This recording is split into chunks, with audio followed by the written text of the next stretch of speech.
സാന്ത്വനത്തിൽ ഇനി അടുത്തതായിട്ട് ദേവിയുടെ കള്ളത്തരങ്ങളൊക്കെ പൊളിയുന്നതിന് മുമ്പ് വേറെ ഒരു കാര്യത്തിൽ തീരുമാനം ആവാനുണ്ട് അല്ലേ?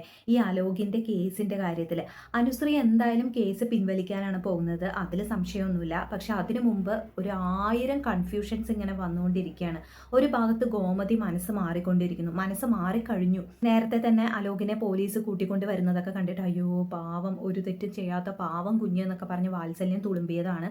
അതിന്റെ കൂടെ സ്വന്തം അമ്മ വന്ന് കരഞ്ഞ് പറഞ്ഞതോടുകൂടി ഗോമതി ഫ്ലാറ്റ്. അവസാനം കോടതിയിൽ വെച്ച് ബാലനോട് പോയിട്ട് ബാലേട്ട നമുക്ക് ഈ കേസ് പിൻവലിച്ചാലോ എന്ന് വരെ പറഞ്ഞു കഴിഞ്ഞു. അലോക് ജയിലിൽ പോയ എൻ്റെ അമ്മ ഹൃദയം പൊട്ടി മരിക്കും എന്നൊക്കെ പറയുന്നുണ്ട്. ഇതുവരെ പൊട്ടാത്ത ഹൃദയമാണ്. അതായത് സ്വന്തം മകളായ ഗോമതിയെ അലോക് കൊല്ലാൻ ശ്രമിച്ചു. കൂടെ തന്നെ ഒരാവശ്യമില്ലാതെ ആ ദേവിയെ ചവിട്ടി ഹോസ്പിറ്റലിലാക്കി, ആ കുഞ്ഞിനെ ഇല്ലാതാക്കി. അതുമാത്രമല്ല വർഷങ്ങളായിട്ട് ദിവസം തോറും സ്വന്തം മക്കൾ തമ്മിൽ അങ്ങോട്ടും ഇങ്ങോട്ടും അടിച്ച് പിരിഞ്ഞുകൊണ്ടിരിക്കുകയാണ്. അപ്പോഴൊന്നും പൊട്ടാത്ത ഹൃദയമാണ് അമ്മയ്ക്ക്. ചെയ്ത കുറ്റത്തിന് അലോക് ജയിലിൽ പോകുമ്പോൾ പൊട്ടാൻ പോകുന്നത്. അപ്പോൾ എന്തായാലും ഗോമതി എൻ്റെ അമ്മയുടെ ഹൃദയം പൊട്ടും എന്നൊക്കെ പറഞ്ഞ് ബാലനോട് കേസ് പിൻവലിക്കാനൊക്കെ പറഞ്ഞു നോക്കിക്കഴിഞ്ഞു. അത്രത്തോളം മനസ്സ് മാറിയിരിക്കുന്നു. പലപ്പോഴും ഈ ഗോമതി എന്നുള്ള ക്യാരക്ടർ, ഈ ക്യാരക്ടറാണോ ശരിക്കും ഈ കഥയിലെ വില്ലതി എന്ന് തോന്നിക്കാറുണ്ട്. അതായത് അലോക് എത്രയോ തെറ്റുകൾ ചെയ്തു, ഈ ഗോമതി ക്ഷമിച്ചിട്ടുണ്ട്, സ്വന്തം ഏട്ടന്മാരോട് ക്ഷമിച്ചിട്ടുണ്ട്, പലതും കണ്ടില്ല എന്ന് നടിച്ചിട്ടുണ്ട്. പല പ്രശ്നങ്ങൾക്കും കാരണം തന്നെ ഈ ഗോമതിയായിട്ട് മാറിയിട്ടുണ്ട്. മൊത്തത്തിൽ പറഞ്ഞ എല്ലാ പ്രശ്നങ്ങൾക്കും കാരണം ഈ ഗോമതിയാണെന്ന് പറയേണ്ടി വരും. അത് പിന്നെ അങ്ങനെ വരുള്ളൂ. എന്താണെന്ന് വെച്ചാൽ ഈ കഥ മുഴുവനായിട്ടും ഈ ഗോമതി എന്നുള്ള ക്യാരക്ടറെ ചുറ്റിപ്പറ്റി നിൽക്കുകയാണ്. സ്വന്തം കുടുംബം ഇതാണെങ്കിലും ശത്രുക്കളായിട്ടുള്ള കുടുംബത്തോടുള്ള സ്നേഹം മറക്കാൻ പറ്റാത്തതും അതൊക്കെയാണ് ഈ കഥ തന്നെ ഇങ്ങനെ മുന്നോട്ട് പോകാൻ കാരണം അല്ലേ. അപ്പോൾ പിന്നെ ഈ ഗോമതി എന്നുള്ള ക്യാരക്ടർ ഇങ്ങനെ ആയാലേ പറ്റുള്ളൂ. അപ്പോൾ അതെന്തായാലും അങ്ങനെ തന്നെ നിൽക്കുകയാണ്. അങ്ങനെ അലോകിന്റെ കാര്യത്തെ മനസ്സൊക്കെ മാറിക്കഴിഞ്ഞു. പക്ഷെ ബാലന് അനുശ്രീയുടെ കാര്യത്തിൽ നല്ല ഉറച്ച മനസ്സാണ്, ഒട്ടും മാറ്റമില്ല. പക്ഷെ അനുശ്രീക്ക് ആ ഒരു ഉറപ്പില്ല കേട്ടോ. അനുശ്രീയുടെ മനസ്സിങ്ങനെ ചാഞ്ചാടിക്കൊണ്ടിരിക്കുകയാണ്. അങ്ങോട്ട് പോകണോ ഇങ്ങോട്ട് പോകണോ, അച്ഛൻ്റെ കൂടെ നിൽക്കണോ അമ്മയുടെ കൂടെ നിൽക്കണോ എന്നൊക്കെ ഇങ്ങനെ മാറി മാറി ആലോചിച്ചുകൊണ്ടിരിക്കുകയാണ്. ചില സമയത്ത് അലോകിനെ കാണുമ്പോൾ പാവം തോന്നുന്നുണ്ട്. അത് കഴിഞ്ഞ് കുറച്ച് നേരം കഴിഞ്ഞ് അവൻ ചെയ്തതൊക്കെ ആലോചിച്ച് നോക്കുമ്പോൾ ദേഷ്യവും വരുന്നുണ്ട്. അങ്ങനെ മാറി മാറിക്കൊണ്ടിരിക്കുകയാണ്. എന്തായാലും ഈ കേസിൽ പ്രധാനപ്പെട്ട ഒരു വ്യക്തി എന്ന് പറഞ്ഞാൽ അനുശ്രീയാണ്. ഈ കാര്യത്തിൽ അനുശ്രീ ഉറച്ചു നിൽക്കുന്നത് പോലെ ഇരിക്കും ഇവർ ഈ കേസിൽ ജയിക്കുന്നതൊക്കെ. അപ്പം എന്തായാലും അനുശ്രീ കേസ് പിൻവലിക്കാനാണ് പോകുന്നത്. അനുവിനെ കുറ്റം പറഞ്ഞിട്ട് കാര്യമില്ല. കാരണം എന്താണെന്ന് വെച്ചാൽ ആദ്യം മുതലേ തെറ്റ് അനുവിൻ്റെ ഭാഗത്തുണ്ട്, അലോകിൻ്റെ മാത്രമൊന്നുമല്ല. ആദ്യം തന്നെ സ്വന്തം കുടുംബത്തോട് ഇത്രയും ശത്രുക്കളായിട്ടുള്ള കുടുംബത്തിലെ ഒരു പയ്യനുമായിട്ട് റിലേഷൻ വെക്കുക എന്നുള്ളത് തന്നെ ആദ്യത്തെ തെറ്റായിരുന്നു. അതിനുശേഷവും അനുവിന് പല അബദ്ധങ്ങളും പറ്റിയിട്ടുണ്ട്.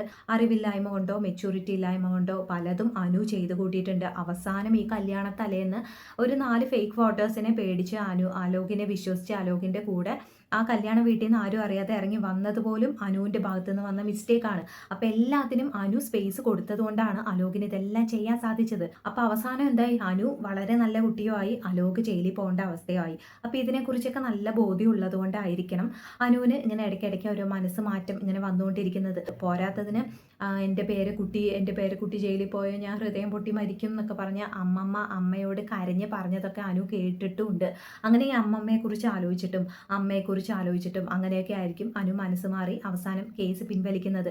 ഇപ്പം അനുവിന് ഈ കേസിൽ പിടിച്ചു നിൽക്കണം, ഇത് കണ്ടിന്യൂ ചെയ്യണം എന്ന് വിചാരിക്കാൻ ഒരൊറ്റ കാരണമേ ഉള്ളൂ. എന്താന്ന് വെച്ചാൽ ഈ ബാലനും അനുവിൻ്റെ ചേട്ടന്മാരും ഈ കേസിൽ ഉറച്ചു നിൽക്കുകയാണ്. അലോകിന് ശിക്ഷ കിട്ടിയേ പറ്റൂ എന്നുള്ള കാര്യത്തിൽ അവർ ഉറച്ചു നിൽക്കുന്നത് കൊണ്ടാണ് അനുവിന് അവരെ എതിർത്ത് ഒരു തീരുമാനം എടുക്കാൻ പറ്റാതെ ഇങ്ങനെ നിൽക്കുന്നത്. ആ ഒരൊറ്റ നിർബന്ധമേ ഉള്ളൂ. അപ്പൊ ഇനി അനു അച്ഛനോട് തന്നെ ചോദിക്കാൻ പോവാണ്. അവസാനം അച്ഛൻ മോളുടെ ഇഷ്ടം, മോൾക്ക് എന്താ തോന്നുന്നത് അത് ചെയ്താൽ മതി, അച്ഛൻ ഇനി ഒരു കാര്യത്തിൽ നിർബന്ധിക്കില്ല എന്നൊക്കെ പറഞ്ഞ ശേഷം അച്ഛൻ തന്നെ പറഞ്ഞു ഇനിയിപ്പോൾ എന്താന്ന് വിചാരിച്ച് അനു ആ ഒരു തീരുമാനം എടുക്കാൻ പോവാണ്. എന്തായാലും അങ്ങനെ കേസൊക്കെ ഇല്ലാതായി. അലോക് തിരിച്ചു വന്നതിന് ശേഷം അനുവിന് തന്നെ തോന്നാൻ പോകുന്നുണ്ട് വേണ്ടായിരുന്നു, ഇവനെ പുറത്ത് വിടണ്ടായിരുന്നു എന്ന്. കാരണം എന്താന്ന് വെച്ചാൽ അനുവിൻ്റെ പിന്നാലെ നടന്ന് മാപ്പ് പറയാനാണെന്ന് പറഞ്ഞ് ശല്യം ചെയ്യാൻ പോവാണ് അലോക്. അനു എവിടെ പോയാലും പിന്നാലെ നടന്ന് എന്നോട് ക്ഷമിക്കണം അനു, എന്നോട് ക്ഷമിച്ചു എന്ന് പറ, അല്ലാതെ ഞാൻ വിടില്ല, അങ്ങനെ ഇങ്ങനെ എന്നൊക്കെ പറഞ്ഞ് ശല്യം ചെയ്യാൻ പോവാണ്. ഇനി നീ എൻ്റെ ലൈഫിലേക്ക് വരരുത്, ഇനി എൻ്റെ കൺമുമ്പിൽ പോലും വരരുത്, ഞാൻ നിന്നോട് ക്ഷമിച്ചു, കേസൊക്കെ ഇല്ലാതാക്കി, അതോടുകൂടി എല്ലാ കാര്യങ്ങളും കഴിഞ്ഞു, ഇനി നമ്മൾ തമ്മിൽ കാണണ്ട സംസാരിക്കണ്ട എന്നൊക്കെ അനു എത്ര പറഞ്ഞിട്ടും അലോക് കേൾക്കാൻ പോകുന്നില്ല. അങ്ങനെ പിന്നാലെ നടന്ന് ശല്യം ചെയ്യുമ്പോൾ അനുവിന് ഒരുമാതിരി ദേഷ്യം വരാൻ പോകുന്നുണ്ട്. അവസാനം മിത്രയെ കണ്ട് സംസാരിച്ച് എന്നോട് ക്ഷമിക്കാൻ പറയണം എന്നൊക്കെ പറഞ്ഞ് മിത്രയോടൊക്കെ ഇങ്ങനെ കരഞ്ഞ് അപേക്ഷിക്കാൻ പോകുന്നുണ്ട് അലോക്. അങ്ങനെ ഇവൻ ഇത്രയും മാറിയല്ലോ, ഇവൻ ഇത്രയും നല്ല കുട്ടിയായല്ലോ എന്നൊക്കെ പറഞ്ഞ് മിത്രയ്ക്ക് ഇല്ലെങ്കിൽ തന്നെ ഏട്ടനോട് വല്ലാത്ത സാതാപം തോന്നിയിട്ടിരിക്കുകയാണല്ലോ. അപ്പോൾ ഇതോടുകൂടി ഏട്ടനോട് വലിയ സ്നേഹമൊക്കെ തോന്നാൻ പോകുന്നുണ്ട്. അങ്ങനെ ഏട്ടന് വേണ്ടി അനുവിനോടും ഇത്ര സംസാരിക്കാൻ പോകുന്നുണ്ട്. അവനോട് ക്ഷമിക്കണം, അവൻ എത്ര വലിയ തെറ്റ് ചെയ്തിരുന്നാലും ഇപ്പം അവന് ആ തെറ്റിനെ കുറിച്ച് നല്ല ബോധ്യമുണ്ട്, അവന് കുറ്റബോധമുണ്ട്, അവൻ മാറി, ഇപ്പം പഴയ ആലോകയേ അല്ല, ആകെ മാറിയിട്ടുണ്ട്, ഇനിയെങ്കിലും അവനോട് ക്ഷമിച്ചൂടെ എന്നൊക്കെ പറഞ്ഞ് റെക്കമെൻഡ് ചെയ്ത് സംസാരിക്കാനും പോകുന്നുണ്ട്. അങ്ങനെ എല്ലാം കൂടെ ആകുമ്പോൾ അനുവിന് ആകെ തലവേദന ആവാൻ പോവുകയാണ് ഈ അലോക് കാരണം. പക്ഷെ ഇനി ഒരിക്കലും അനു അലോകിനെ സ്നേഹിക്കുകയെ പഴയതുപോലെ കൂട്ടുകൂടെ ഒന്നും ചെയ്യാൻ പോകുന്നില്ല കേട്ടോ. അലോക് എത്ര പിന്നാലെ നടന്നാലും അവസാനം അലോകും അനുവും ഒന്നിക്കാൻ പോകുന്നില്ല. പിരിഞ്ഞത് തന്നെയാണ്. അപ്പൊ അത് ഓർത്ത് നമുക്ക് സന്തോഷിക്കാം. അപ്പൊ ഇനി എന്തായാലും അധികം വൈകാതെ അനു കേസ് പിൻവലിക്കുന്നതോടുകൂടി ആ കാര്യത്തിൽ തീരുമാനമായി. അത് കഴിഞ്ഞിട്ടാണ് നമ്മുടെ ശ്രീദേവിയുടെ കള്ളത്തരങ്ങളും എല്ലാം പുറത്തു വരുന്നത്. അങ്ങനെ ആനന്ദ് ഇപ്പൊ പറയാൻ തുടങ്ങിയതോടുകൂടി ഒരൊറ്റ കാര്യത്തിൽ നിർത്തുന്നില്ല. ദേവിയെക്കുറിച്ചുള്ള എല്ലാ കാര്യങ്ങളും എല്ലാവരോടും എല്ലാം പറയാണ്.